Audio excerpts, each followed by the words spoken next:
This channel does not promote any violent, harmful, or illegal activities. All content provided by this channel is meant for an educational purpose only. 7 এপ্রিলের মধ্যে বিবেচনাধীন সব নামের নিষ্পত্তি হয়ে যাবে জানিয়েছেন হাইকোর্টের প্রধান বিচারপতি। এসআইআর মামলায় জানালেন সুপ্রিম কোর্টের প্রধান বিচারপতি। কথা বলবো সমস্তটা নিয়ে আমাদের প্রতিনিধি জ্যোতির্ময় আমাদের সঙ্গে রয়েছে। জ্যোতির্ময়, আর কি জানানো হয়েছে সুপ্রিম কোর্টের তরফ থেকে, এবং তার পাশাপাশি আরো একটা বিষয় ট্রাইব্যুনাল, সেই ট্রাইব্যুনালের ভূমিকা সেটা নিয়ে যদি একটু ডিটেইলসে জানো। দেখো, আজকে মূলত ট্রাইব্যুনালের ভূমিকা এবং এই কবে মামলাগুলির নিষ্পত্তি হবে সেই বিষয় নিয়েই শুনানির যাবতীয় বিষয় আবর্তিত হয়েছে।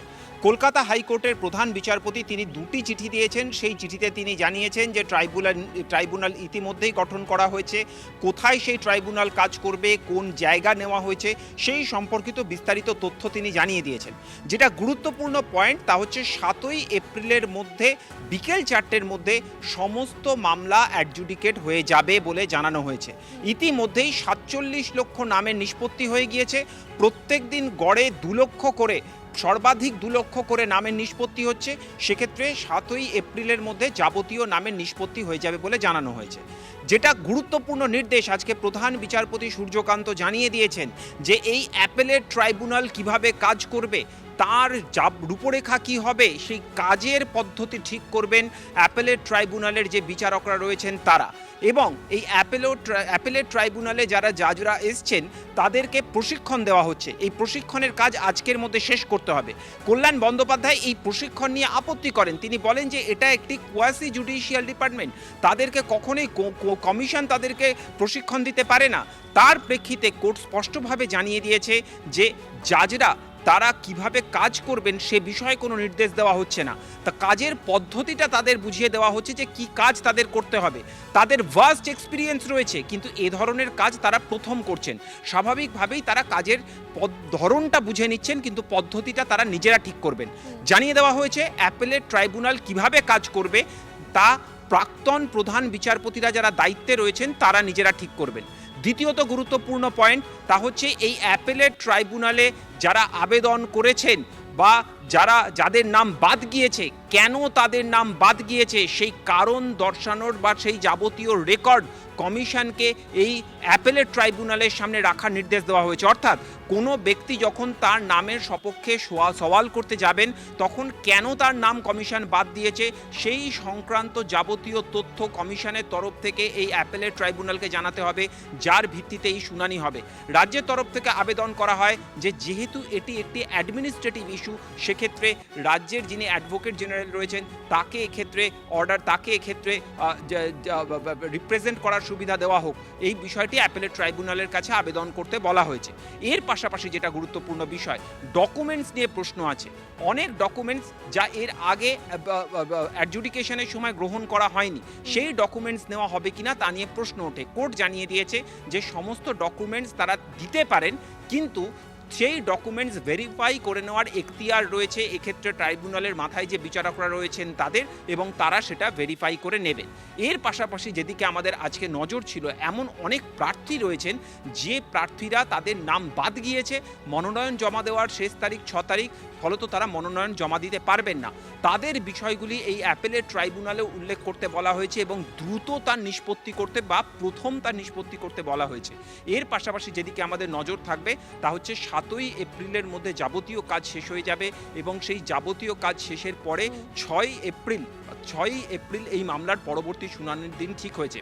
আচ্ছা, প্রধান বিচারপতি স্পষ্টভাবে জানিয়ে দিয়েছেন যে কোনো বৈধ ভোটার যেন বাদ না যায় সেই বিষয়টি যেমন নিশ্চিত করতে হবে, তার পাশাপাশি কোনো অবৈধ ভোটার যাতে ভোট দিতে না পারে তাও নিশ্চিত করতে হবে এক্ষেত্রে কমিশনকে।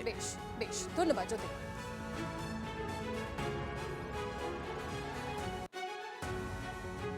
ফর্ম 6 একদম নোটিফাই করতে হবে, বুথ ভিত্তিক যেখানে যেখানে যা রয়েছে সব নোটিফাই করতে হবে। নোটিফাই করে সেই ফর্ম 6-এ যারা যারা অবজেকশন দেবে সেই অবজেকশনে আবার হিয়ারিং হবে, সেই অবজেকশনে এনকোয়ারি হবে। ফর্ম 6 দিলেই তো হবে না, এনকোয়ারি করতে হবে আন্ডার দি রুলস। সেই এনকোয়ারি করতে হবে, এনকোয়ারি করে তারপর যা হবে সেটা আমরা দেখব, এবং সুপ্রিম কোর্ট বলছে সেগুলো আমরা দেখব।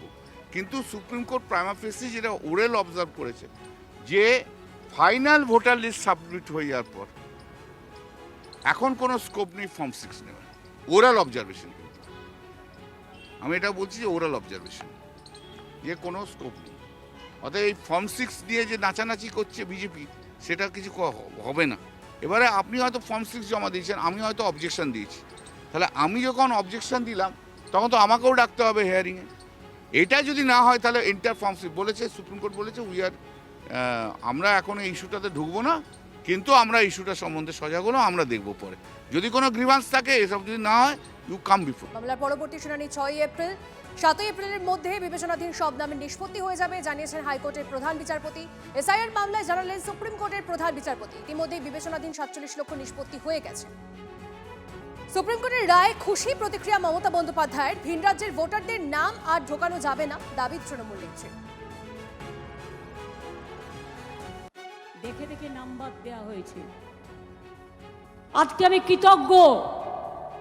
আমি একটা কোর্টে কেস করেছিলাম এসআইআর নিয়ে, কারণ 1,20,00,000 লোকের নাম বাদ দেওয়া হয়েছিল। বেছে বেছে যেন উকুন বাজছে। আমি নিজে সুপ্রিম কোর্টে ছুটে গিয়েছিলাম এবং তাই 22 লক্ষ লোকের নাম আমরা ইতিমধ্যেই তুলতে পেরেছি, যতটুকু আমি জেনেছি।